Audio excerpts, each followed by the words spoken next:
Hello' everyone, পোনপ্ৰথমতে মোৰ আৰু মোৰ পৰিয়ালৰ ফালৰ পৰা সকলোলৈকে ইংৰাজী নৱবৰ্ষৰ শুভকামনা জ্ঞাপন কৰিলোঁ। সকলোৰে যাতে গোটেই বছৰটো মংগলময় হয় তাৰেই কামনা কৰিছোঁ। মোৰো ভালেই বৰ্তমান। আৰু এইকেইদিন মই ভিডিঅ' দিব পৰা নাছিলোঁ, কিয়নো মই অকণমান বাহিৰত ফুৰিবলৈ গৈছিলোঁ। কেতিয়াবা নিজৰ কামৰ পৰা অকণমান ছুটি লৈ ঘূৰিবলৈ যাবলগীয়াও হয়। যোৱাকালি সন্ধিয়া ঘৰ পাইছোঁহি আৰু আজি আপোনালোকৰ কাৰণে ভিডিঅ' লৈ আহিছোঁ। ভিডিঅ'ত মই আজি লৈ আহিছোঁ ইণ্টাৰনেটত ভাইৰেল হৈ থকা, মানে ছ'চিয়েল মিডিয়াত ভাইৰেল হৈ থকা গাজৰৰ ৰসমলাই। বহুত বেছি সোৱাদ লগা হৈছিলে মই যেতিয়া এই গাজৰৰ ৰসমলাইটো বনাইছিলোঁ, সেইকাৰণে আপোনালোকৰ আগতো শ্বেয়াৰ কৰি দিলোঁ।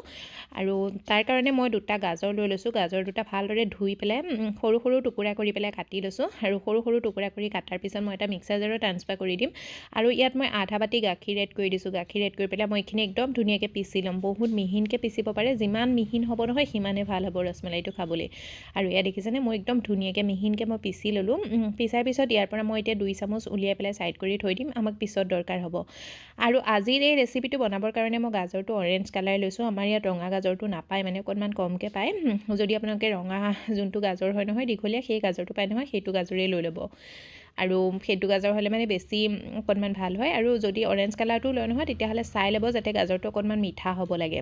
আৰু মোৰ এইখিনি পিছা হৈ গ'ল। এতিয়া মই এটা কেৰাহী লৈ লৈছোঁ। কেৰাহীটোত 1 চামুচ ঘিউ মেল্ট কৰি লৈছোঁ। ঘিউটো অকণমান মেল্ট হোৱাৰ লগতে ইয়াত মই 2 চামুচ চেনি এড কৰি দিছোঁ। আৰু যোনখিনি মই পিচি থৈছিলোঁ গাজৰ নহয়, সেই গাজৰখিনিও এড কৰি দিম।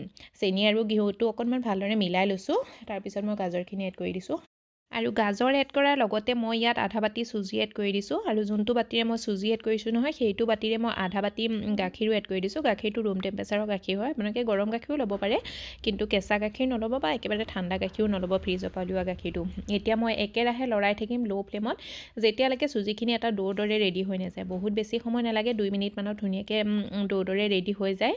কিন্তু লৰাই একেৰাহে থাকিব লাগিব। যদি লৰাই নাথাকে নহয় তেতিয়াহ'লে মানে কি গোটা গুটি বান্ধিও যাব পাৰে। আৰু এয়া মোৰ মানে 2 মিনিটমান হৈ গ'ল। 2 মিনিটমানত এয়া ধুনীয়াকৈ একদম ডোৰ দৰে ৰেডি হৈ গৈছিলে। ইয়াত মই অকণমান ফুড কালাৰ দি দিছিলোঁ, সেইটো কিবা কাৰণে স্কিপ হৈ গৈছিলে। কিন্তু আপোনালোকে ফুড কালাৰৰ জেগাত নহয় কেঁচাৰো দি দিব পাৰে, অকণমান গাখীৰত ভিজাই পেলাই।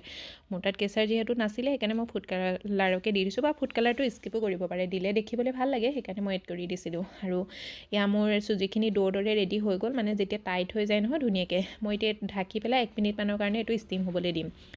আৰু ইয়াত মোৰ চুজিখিনি ধুনীয়াকৈ ষ্টিম হৈ গ'ল। ষ্টিম হোৱাৰ লগতে এইখিনি অকণমান ফুলিও আহে, দেখিবলৈও ভাল লাগে। আৰু ষ্টিম কৰাটো জৰুৰী বুলিয়ে ক'ব পাৰি, কিয়নো ষ্টিম কৰি দিলে মানে কি টান হৈ নাযায়, মানে কোমল হয়। আৰু এতিয়া মই অকণমান হাতত তেল সানি ল'লোঁ, আৰু তেল সানি পেলাই ধুনীয়াকৈ ইয়াৰ লাড়ু বনাই ল'ম। একেবাৰে সহজতে লাড়ুকেইটা বনাব পাৰে, কিন্তু অকণমান গৰমে গৰমে বান্ধিলে নহয় বেছিয়ে ধুনীয়া হয়। কিন্তু আপোনালোকে ঠাণ্ডা কৰিও বনাব পাৰে, কিন্তু গৰমে গৰমে বনালে নহয় বেছি কোমল হৈ যায়। মানে গৰম বুলিও মানে ইমান গৰম নহয়, আৰু হাতে চুব পৰা তেনেকুৱা গৰম হ'ব লাগে। চুজিখিনি গৰম হৈ থাকোঁতে যদি লাড়ুকেইটা বনাই নহয় একেবাৰে সহজতে লাড়ুকেইটা বনাব পাৰে। যদি ঠাণ্ডা হৈ যায় নহয় অকণমান ওপৰত টাইট হৈ যায় সেইকাৰণে। আৰু ইয়াত মোৰ গোটেই লাড়ুখিনি বনাই হৈ গ'ল। এই লাড়ুটো দেখিবলৈ বহুত বেছি ধুনীয়া লাগিছিলে। আপোনালোকে কেমেৰাত কেনেকুৱা পাইছে মই নাজানো, কিন্তু দেখিবলৈ বহুত বেছি ধুনীয়া লাগিছিলে। এতিয়া মই এইখিনি ষ্টিম কৰিম 10 মিনিটৰ কাৰণে। মই হাই ফ্লেমত এইখিনি ষ্টিম কৰি লৈছোঁ। প্ৰথমতে পানী গৰম কৰি লৈছোঁ, এডাল ষ্টেণ্ড হৈ প্লেটখন থৈ দিছোঁ, আৰু এইখিনি মই হাই ফ্লেমতে 10 মিনিটৰ কাৰণে ষ্টিম কৰি লৈছোঁ। আৰু 10 মিনিটৰ পিছত এয়া দেখিছেনে লাড়ুকেইটা কালাৰটো অকণমান সলনি হৈ গ'ল, লগতে ফুলিও গৈছিলে, আৰু বহুত বেছি কোমল হৈছিলে, বহুত বেছি টেষ্টি হৈছিলে। এই লাড়ুটো এনেকৈও খাব পাৰে। মানে গাজৰ ৰসগোল্লা আমাৰ ৰেডি হৈ গ'ল। কিমান কোমল দেখিছেনে, এবাৰ জৰুৰ ট্ৰাই কৰি চাব। আৰু এই ভিডিঅ'টো মই 31 ডিচেম্বৰতে বনাইছিলোঁ, আপোনালোকৰ আগত শ্বেয়াৰ কৰিব নোৱাৰিলোঁ কিয়নো মই বাহিৰত গৈছিলোঁ। আৰু যেতিয়া পৰিয়ালৰ লগত থকা হয় নহয়, পৰিয়ালৰ লগতে সময়খিনি দিবলৈ মন যায়, নহয়নে বাৰু? আৰু এতিয়া মই আধা লিটাৰ গাখীৰ লৈ লৈছোঁ আনফালে এটা কেৰাহীত। গাখীৰটো অকণমান গৰম হোৱাৰ লগতে তাত মই 4 চামুচ চেনি এড কৰি দিছোঁ। চেনিটো নিজৰ হিচাপ অনুসৰি দিব পাৰে, মিঠাটো কিমান বিচাৰে আপোনালোকে সেইটো হিচাপত চেনি দি দিব পাৰে। আৰু মই যে থৈ দিছিলোঁ পিচি থোৱা গাজৰ 2 চামুচ এক্সট্ৰা কৰি, সেই গাজৰ 2 চামুচো মই এড কৰি দিছোঁ। আৰু লগতে 2টা ইলাচি এনেদৰে খুলি পেলাই এড কৰি দিছোঁ। ইয়াৰ জেগাত আপোনালোকে ইলাচি পাউডাৰো দি দিব পাৰে। আৰু এতিয়া মই এইখিনি একদম ভালদৰে মিলাই ল'ম। চেনিখিনি গলি যোৱালৈকে মিলাই লৈছোঁ। চেনিখিনি গলি যোৱাৰ লগতে মই এতিয়া মানে গাজৰৰ ৰসগোল্লাকেইটা ইয়াত এড কৰি দিম। ৰসগোল্লা বুলিয়ে কৈছোঁ, এতিয়ালৈকে ৰসগোল্লা হৈ আছে, আৰু দেখিবলৈও ৰসগোল্লা নিচিনাই লাগিছে। আৰু এতিয়া গাজৰ ৰসগোল্লাখিনি এড কৰি পেলাই ভালদৰে লৰাই দিম। আৰু ল' টু মিডিয়াম ফ্লেমত মই এইখিনি 10 মিনিটমানৰ কাৰণে সিজিবলৈ দিম।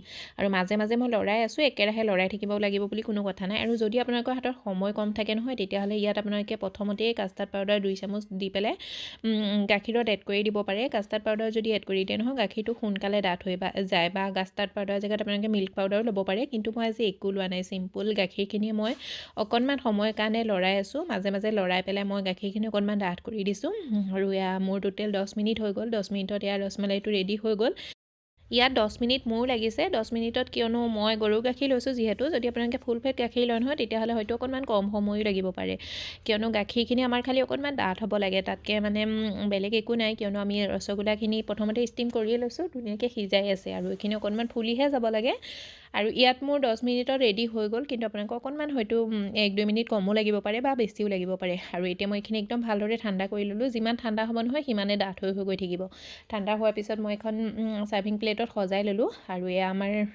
মানে গাজৰ ৰসমলাই ৰেডি হৈ গ'ল বহুত বেছি সোৱাদ লগা হয় এবাৰ জৰুৰ ট্ৰাই কৰি চাব আৰু ৰেচিপিটো যদি ভাল লাগিছে পেজটো ফ'ল' কৰি দিব লাইক কৰি দিব এটা ধুনীয়া কমেণ্ট কৰিবলৈ নাপাহৰিব লগতে শ্বেয়াৰো কৰি দিব গাজৰৰ হালোৱা বা গাজৰ চালাড বা গাজৰ চব্জি গাজৰটো বিভিন্ন ধৰণে খাইছে কিন্তু গাজৰ ৰসমলাই এবাৰ জৰুৰ ট্ৰাই কৰি চাব যদি ঘৰলৈ কোনোবা আলহীও আহে নহয় তেতিয়াও বনাই পেলাই দিব পাৰে বহুত বেছি সোৱাদ লগা হৈছিলে কাৰণে আপোনালোকৰ আগত শ্বেয়াৰ কৰি দিলোঁ এবাৰ জৰুৰ ট্ৰাই কৰি চাব ৰেচিপিটো